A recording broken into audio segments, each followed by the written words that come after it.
Just a month before the attack, an unreleased videotape reveals the extent of Eric and Dylan's preparation.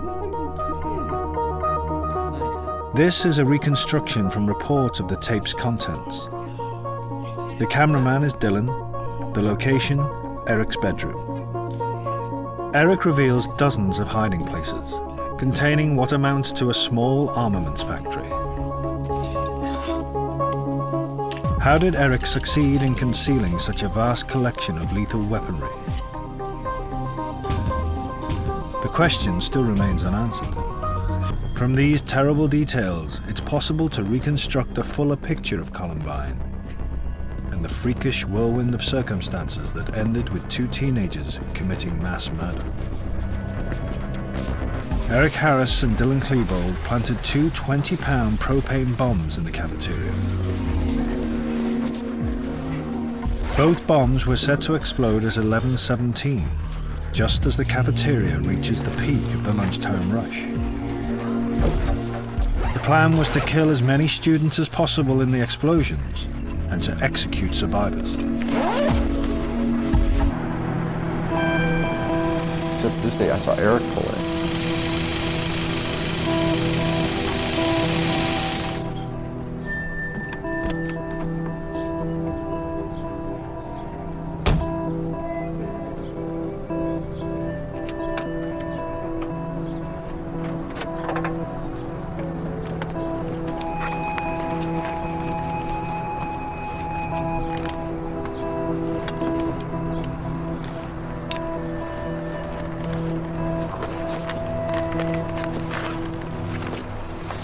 Since he had missed 2 hours of school, I went up to see what was going on.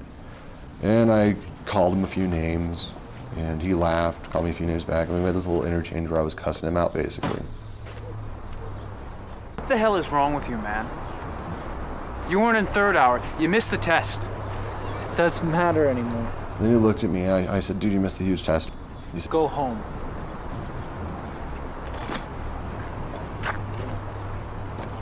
Okay. There's a lot of theories about why he didn't shoot me. Whatever. I personally think, because I remember the look on his face, he didn't want to kill me. And I wasn't the only person that let go of that Jay.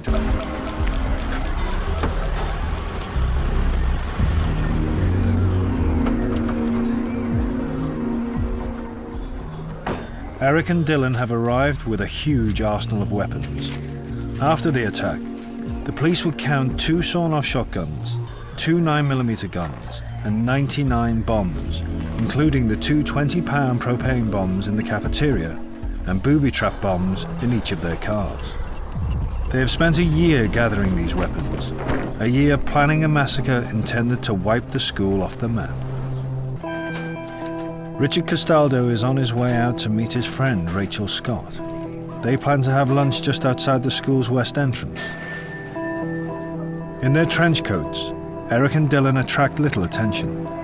They've often worn this uniform to school. The attack is now just seconds away.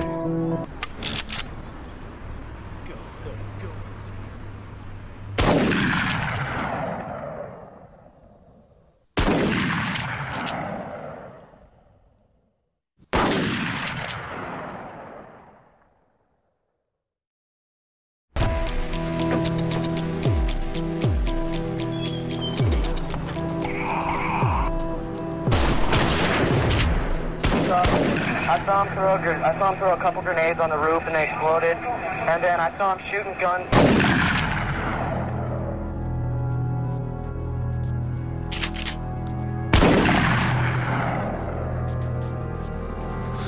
Help. Sure. I'll help you.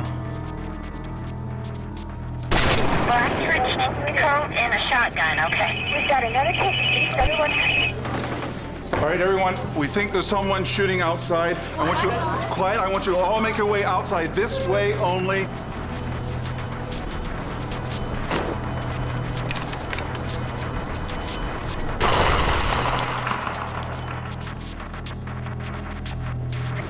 He's aware of one of the gunmen coming up behind him. He plays dead.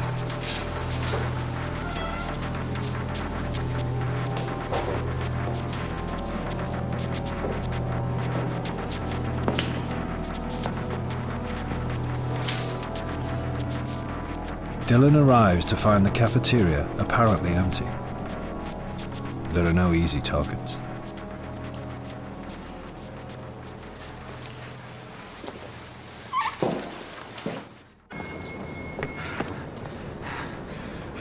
This is what we always wanted to do. This is awesome. Let's do it.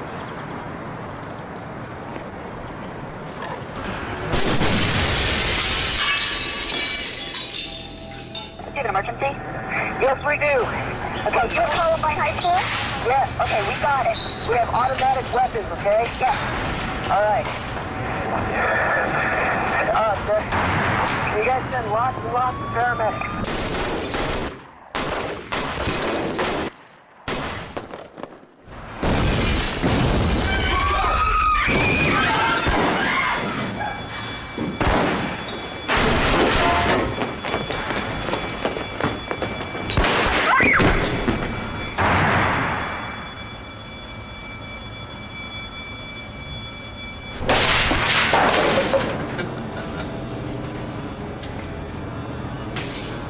First, actually, I thought it was just some, like, random person that came in off the street and, you know, just like some crazy maniac or something.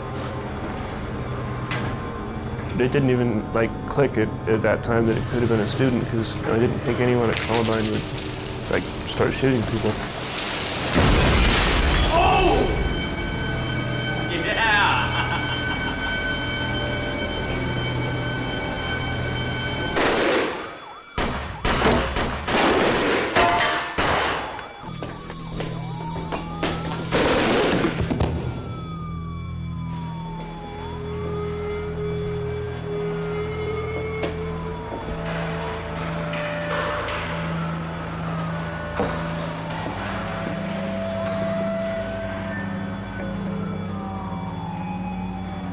Dave Sanders is badly injured.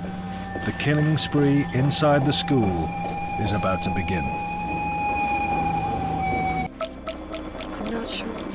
In the next 7 minutes, Eric and Dylan will carry out the most brutal part of their assault on the school. The attack on the 56 students and staff hiding in the library. Get up! Everybody with white hats, stand up! This is for all the shit you've given us for the past 4 years! They said, Fine, I'll start shooting anyway!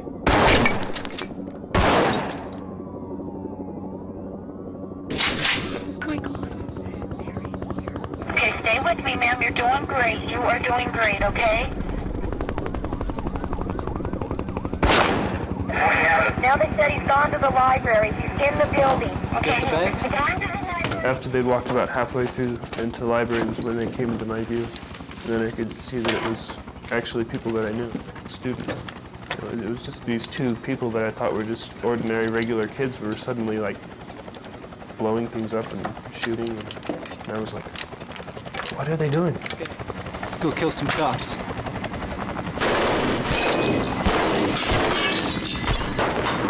Right now.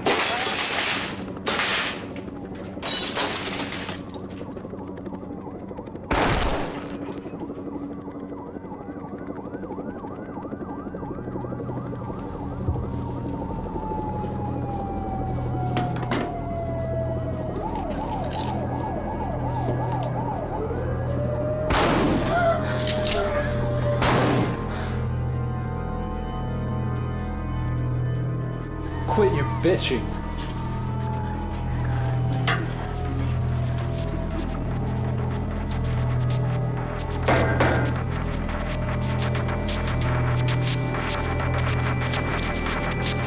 Peekaboo.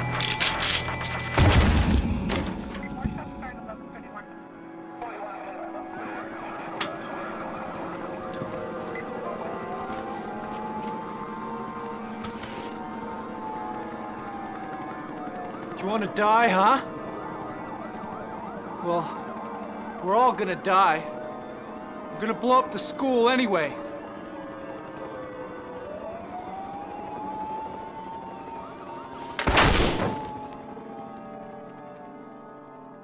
They were talking about grab. There's a nigger over here. Come on. And then I heard some more banging, gunshots.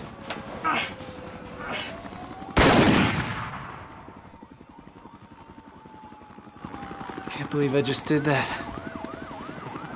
Cool.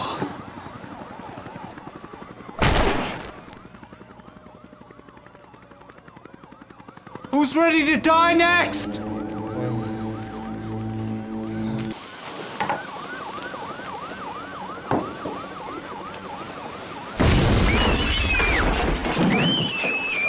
Listen up, you fucking scared pieces of shit! This school is fucking dead! I'm in the back. I got some smoke coming from the building.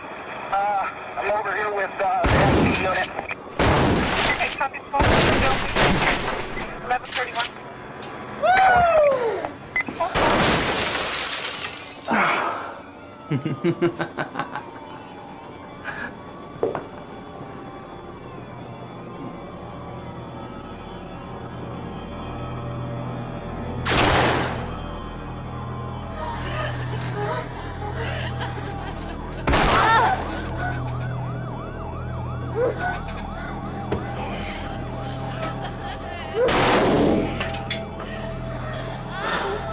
Pathetic! Oh God, please don't let me die. You believe in God? Yes? Why, huh? Because I believed. Because my parents brought me up that way.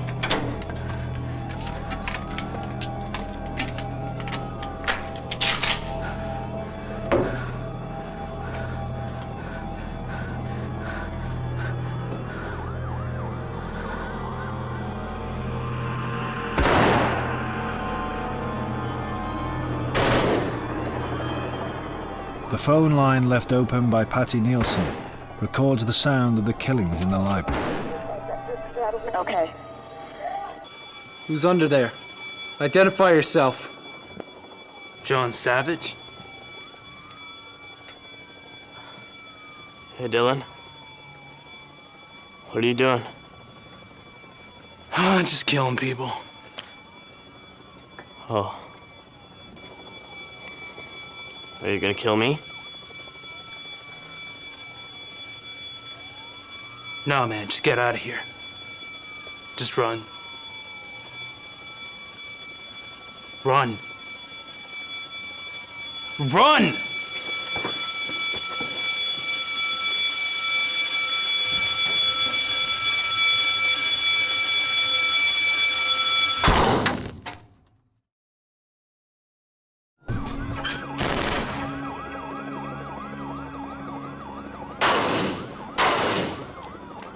I'm out of ammo.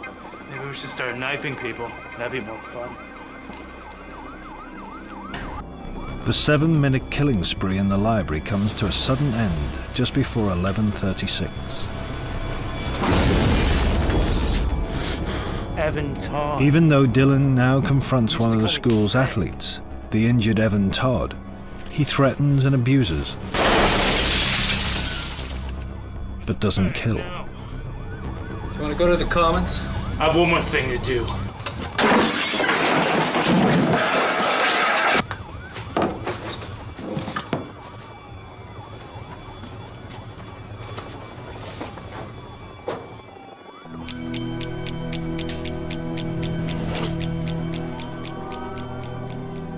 By the time Eric and Dylan leave the library, 12 students in the school are dead, 1 teacher is dying, and 23 others are injured, many of them seriously.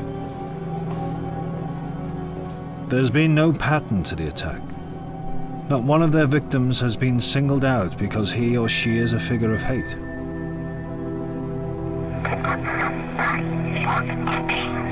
Okay. Stay very quiet.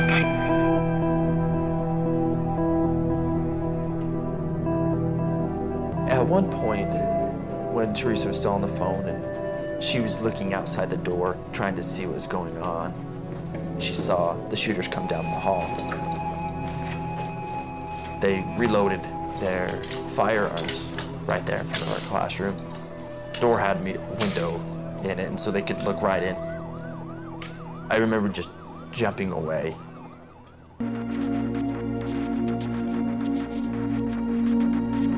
Eric and Dylan's movements through the school now seem directionless. Eric's secret journals and video recordings leave the clear impression of a disturbed mind, filled with grandiose and destructive schemes. Dylan, however, is a mystery. Would Dylan be a part of it? I couldn't imagine it. But could he be caught up in it in some way? Yes. We hate niggers, spics, and especially white pieces of shit. We hate... You know what I hate? Racism. Anyone who hates Asians, Mexicans, or anyone of a different race just because they're different. You know what I hate? Star Wars fans. Get a friggin' life, boring geek. I hate people who drive slow in the fast lane. God, people do not know how to drive. Eric tries to detonate one of the 20-pound propane bombs in the cafeteria. It is, perhaps, his first suicide bid during the attack.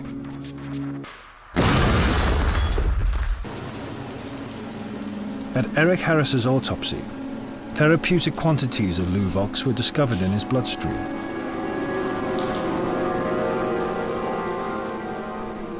Dylan Klebold's autopsy report found no traces of drugs.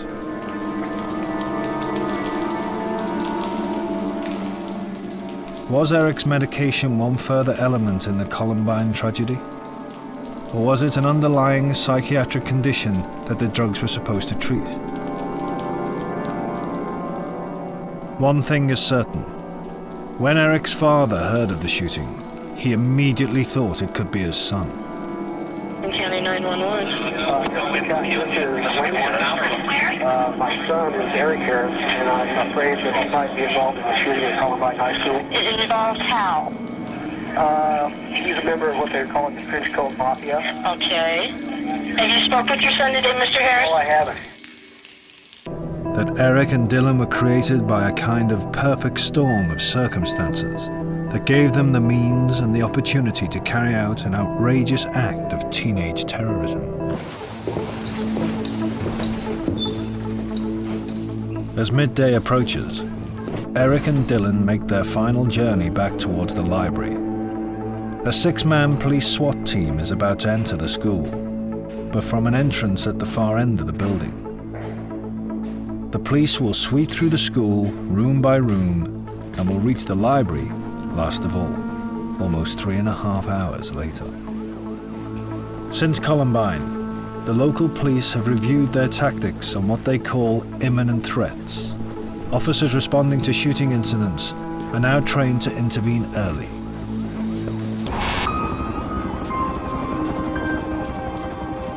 Eric and Dylan arrive back at the library door. The terrible sights of death are shrouded in thick smoke.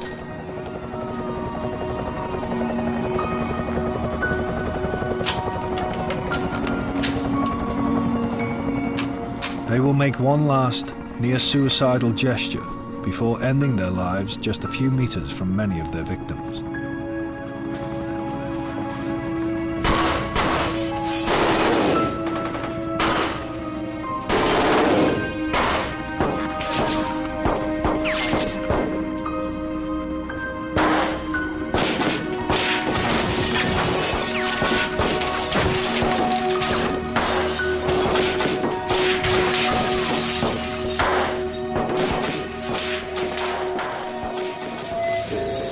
In hindsight,